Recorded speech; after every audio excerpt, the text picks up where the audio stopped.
नमस्ते। आज चाहिँ म सिम्पल खालको लटकन बनाउन लागिरहेको छु। इच्छुक साथीहरूले हेरेर बनाउन सक्नुहुनेछ।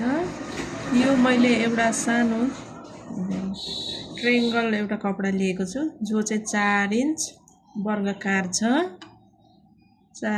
दुवैतिर 4-4 इन्चको छ।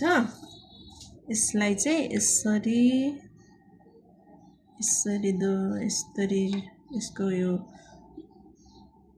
मिलाएर अनि यसलाई चाहिँ डोरी चाहिँ यसरी यो डोरी अलरेडी तयार छ। यसरी डोरीलाई यसरी राख्नु होला मिलाएर र यो चुच्चोलाई यसरी यहाँनिर यसलाई यो भागलाई पनि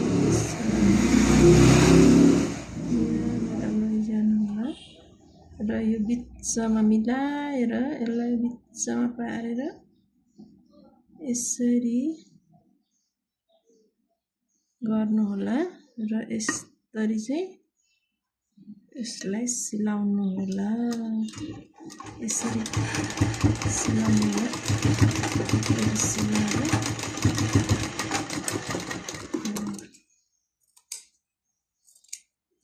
यसलाई चाहिँ कटिङ हाल्नु होला सबै छेउकोलाई र यसरी चाहिँ गर्नु होला।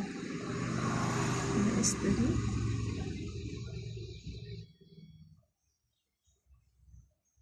यस्तो खालको लटकन हुन्छ है साथीहरु। हाम्रो ब्लाउजमा एकदम राम्रो पर्फेक्ट हुन्छ यो खालको। यो 3 वटा पनि लाउन सक्नुहुन्छ। यो खालको लटकन पनि छ है। यो खालको पनि सजिलो सिम्पल लटकन हो।